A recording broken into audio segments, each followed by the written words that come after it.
It's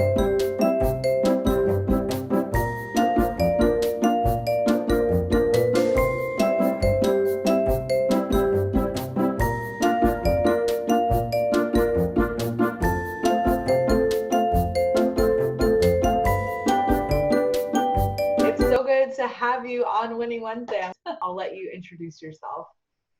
Yeah, my name is Daya Ottley. I'm from Trinidad and Tobago. My profession, my background was in voiceover acting. You Right. can actually use the same techniques. I did broadcasting in my country as well for about 15 years on a local station. And so the techniques for broadcasting still a little different for the techniques for voiceover acting.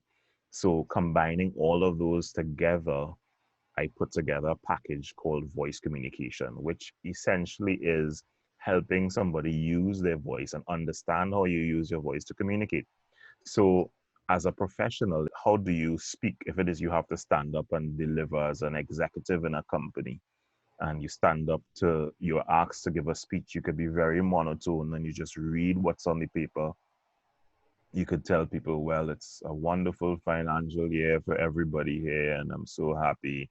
No color in your voice, Right. no tone, and pace themselves. So I think that really affects your brand because we focus so much on how you look and how you present yourself, but we need to communicate. We often think about body language, and that's important.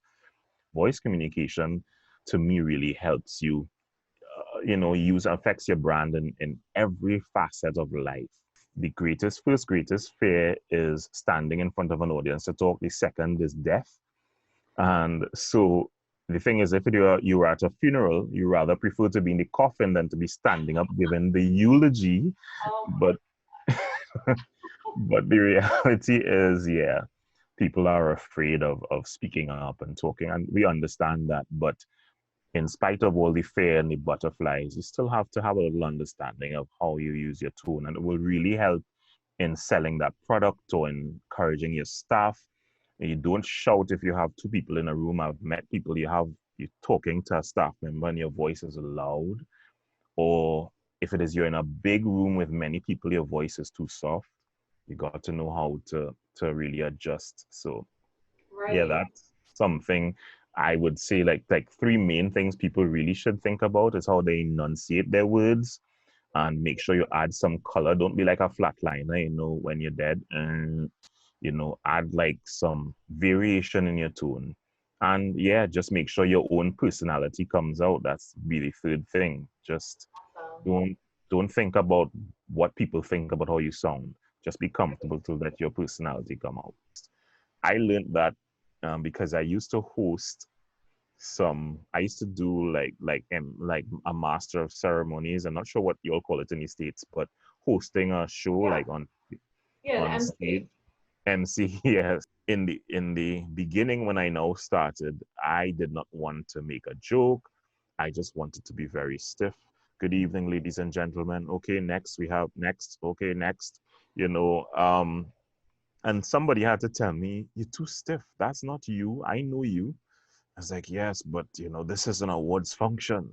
Yeah, but just be yourself. And as I started to, you could deviate from your script a little bit Right. and make a little joke to somebody in the audience or start off, even if you have a few lines written down and then you're light and you make a joke and you smile. And we have to learn how to be professional because I think that's the fear that people have that if they are too much of themselves, they would not be professional enough.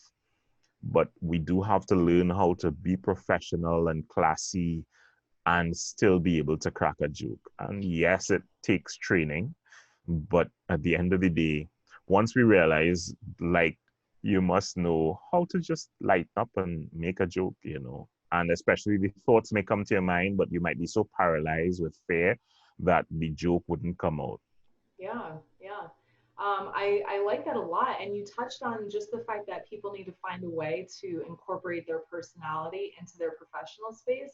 And I want to touch on that because, especially with corporate America, but business and being professional in general, I always felt that you had to have certain talk tracks, you had to speak with a filter, you needed certain language. And what I've found from being in corporate America for a year and a half is that, yes, those elements exist. However, what you're really doing is just treating the other person with respect and dignity, and you're not being rude and short in your tone and in your language. That's all it is. Exactly. Exactly. So when I That's it. found that out, I mean, I was so grateful for a professional dialogue, because that's really where I thrive the most. Your voice really starts with you. If you're not, I have never seen a confident person struggle with speaking.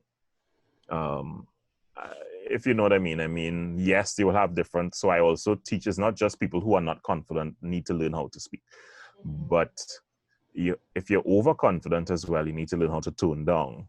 Right, So it's always has to do with self-perception. You might think, oh, I am very important. And so it comes through your voice.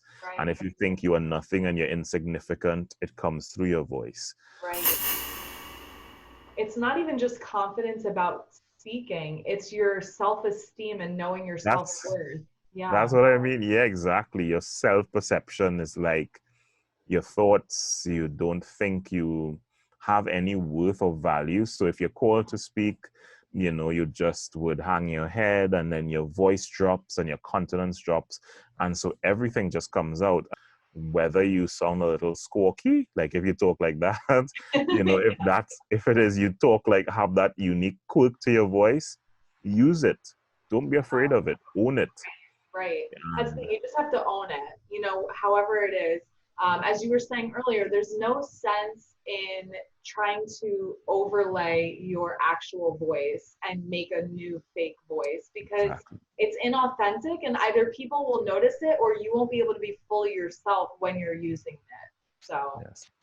yeah, But I always try to define the difference between public speaking and voice communication. So I've coined the word voice communication because public speaking does deal with what you said, which is how you stand and how you read aloud and how you talk to an audience. But voice communication to me spans so much beyond just talking to an audience because it's public speaking. It right, does also have to do with how, as I said, you read a story to your child, or how you speak with a colleague, or if it is you have to give someone an assessment or an appraisal in your office and you have that one person, or if it is as a boss, you just need to call your staff in and ask them how they're doing. Like I did a video clip once and I posted on LinkedIn, and it's like, you people are sitting down in their room, and a manager was like, yeah, good job on that report. Yes, good job. All right. But you're not genuine. You need to look at the person. Hey, Jane, good job on that report. You did a great job. It's right, different as opposed to just shouting out, good job on that report. Good job.